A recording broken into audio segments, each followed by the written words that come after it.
Hello fellow viewers and dearest. Today I will be analyzing Shuichi and what we currently know of his backstory already, so we can try to piece them together.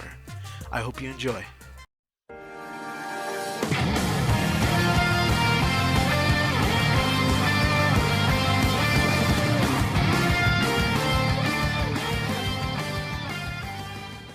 As most of us Danganronpa fans know, Shuichi is a fairly popular character in the community. Many of us which believe Shuichi is actually a trap. For those who don't know, a trap is an individual that looks like a girl, but in actuality is a boy. So if you've been referring to Shuichi as a trap, you'd be wrong since Shuichi looks more like a boy than a girl. Shuichi would actually be classified as a reverse trap, which means instead of a boy looking like a girl, it's a girl that looks like a boy. Simple enough, right? Now that we understand what a trap and a reverse trap is, we can move on with this analysis. I myself believe that Shuichi is definitely hiding something, if not just being a girl. Let's start with a brief description of Shuichi so everyone knows who we're dealing with. Shuichi is a very young detective who wears a cap with a white strap most of the time. He appears to have a very pale skin, which could be stress related in his work, and fairly thick feminine eyelashes. His eyes are also a pale gray. He usually wears his high school uniform that has his high school's logo inscribed on it. His uniform as a whole is pretty much just black and white, which could be considered symbolic in a way, especially if you look into his gray eyes, which could be symbolizing that there is more to the world than meets the eye. Since many of us see the world in a black and white light, his detective experience sees the world as a gray light, like he thinks out the side of the box on a daily basis. So he wouldn't just be looking at what's given to him, but also many possibilities ahead in the future, or things that people don't even really process in their brain. Now we'll move on to his personality. Shuichi appears to have a very calm and serious personality, yet he's also very polite. But even so, he tends to act abnormally timid when he speaks to people. He also tends to blush very shyly every time someone praises or compliments something about him. As one of the few boys among 16 students, he sort of stands out. Being the submissive type by nature, he can be considered weird. He also has very good senses. Even though he might think so himself, he is definitely deserving of the ultimate detective title. Speaking about his ultimate title, he is a very exceptional detective with a superior ability of insight, logic, and analysis. Yet he lacks in self-confidence. He honestly believes that he hasn't accomplished enough to be referred to as the ultimate detective, and the only reason he got the title in the first place was because of the fact that he only managed to solve a variety of murder cases by chance. However, K-Day herself doesn't believe something like that is even possible, unless he's hiding some sort of deep, dark secret nobody knows about, of course. Well, to sum it all up, Shuichi is a very skilled detective with a very submissive personality, capable of solving murders faster than even the police. He still believes in his heart that he only managed to solve these cases by chance, and not by his own ability alone. Speaking on the topic, there's one thing that Shuichi doesn't seem to have any knowledge about at all, and that is Kokichi's, Oma's so-called secret society, which is apparently so mysterious that even the ultimate detective has no knowledge on it, which personally I'm calling bull on. I mean, come on. I feel like Oma's just spewing out bullcrap at this point. Shuichi also learned how to become a detective by observing and working under his uncle as his personal assistant. However, most of the cases that his uncle underwent were small things such as infidelity or a minor crime. But on the rare occasion that a murder case did pop up, Koichi solved it faster than the police force itself, which is truly commendable. This is why he's recognized as the ultimate detective. But even with Shuichi's brilliance, he doesn't let it go to his head. A good example is when he was investigating in the demo trial of Danganronpa V3. He bluntly states to Katie that even though she is a good friend, she is still a suspect. This shows that Shuichi doesn't let his emotions interfere with his job. Even though it may seem heartless to some people, it's actually quite logical and well-founded.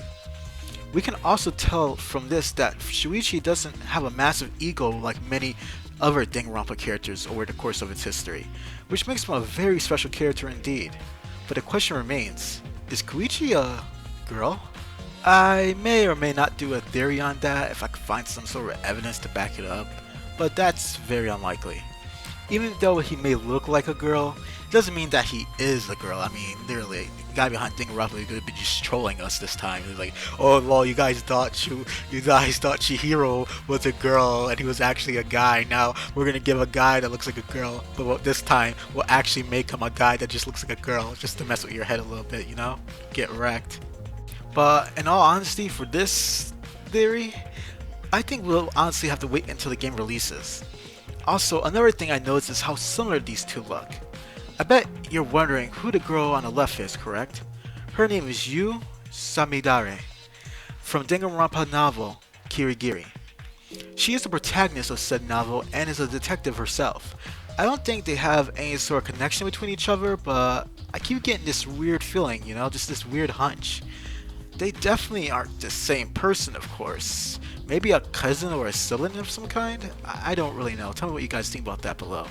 Also, I'm going to be trying to work on the Danganronpa theory with Monokuma being a sentient AI in V3, but I don't currently have any knowledge on Monokuma itself. I mean, I know he's supposed to be some sort of mechanical robot. I mean, there were thousands of copies created.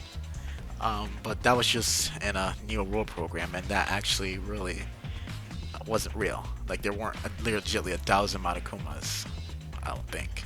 Well, considering the events of Despair Girls, I might actually be wrong about that. There might actually be legitimately thousands of Monokumas out there. I haven't seen the Danganronpa Despair Girls game myself, but I'm definitely planning on playing it when it releases. The edition releases, because I'm thinking about getting the limited edition from This America. It's $54.99 on there right now if you guys want to check it out. But I definitely will be doing some research on that Monokuma thing. I definitely will. I just don't want to spoil anything for myself, because I recommend you guys, if you guys want to play the game yourself and you're just looking at theories, like me myself, I'm making theories, but I don't want to be spoiled. I want to actually experience the game myself, you know? I mean, many of us feel like that, and if you guys can tell me how to block out Danganronpa videos on YouTube when it releases in Japan, that would be like really helpful to me. I don't want any sort of spoilers. I will black out every single known Danganronpa video. I will have to like literally block out my comments too, because I know there's some trolls out there. It's like, oh lol, Angie was the first to die, or oh lol, Angie was the first killer. I really think Angie's gonna be the first killer, or the first one to die. Probably the first killer. I mean, seriously, just look at that cute face. Oh, there's no way she could be a killer, right? Oh yeah, Canadian love. So guys, that's the end of the video. You can leave now, because I know people don't really want to see what's going to happen at the end. You already know I'm going to ask. If you want to help my channel, subscribe, like the video, and comment. Just this simple stuff, but I know most viewers are going to like, meh, this guy's dumb, I don't like him, he's a stupid accent. Or he's dumb because he's ugly too. I bet he likes Kyoko or something. I hate Kyoko with a fiery passion. Kyoko pisses me off so much. Freaking hey guys, I'm Kyoko. Screw you, Kyoko. Every single freaking time I look on Danganronpa, Kyoko hentai, Kyoko lolikai. I'm sick and tired of it. No more Kyoko. That skank should be dead. That whore should be dead. I want her name on a platter right now, and I want her to send her back to Canada where she belongs. Wait, no, that's actually good. I want to send her back to North Korea. Yes, send her to North Korea. Do some investigation there. Let's see how long you last. Oh yeah, I forgot. You won't.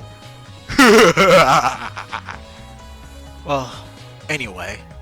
If I swear to God, if I see her in V3, I swear to God, I am going to freaking destroy my game. I don't care that I'm already pre-ordered limited edition. I'm going to keep the hat. The hat is cool, and the headphones are cool too. And I guess the backpack's kind of girly to me, but I'm going to collect it. I'm going to freaking smash the game. I'm going to freaking crack the disc in half and then buy another copy. Because, you know, I still want to. I'm going to keep the case though, because that's pretty nice too. Well, enough of my ranting. I'll see you guys later. Now prepare for the ending thing that shows other videos I made. Yeah, you know, every YouTuber does that. Yeah, that crap. Yeah. See you later. Screw you, Kyoko!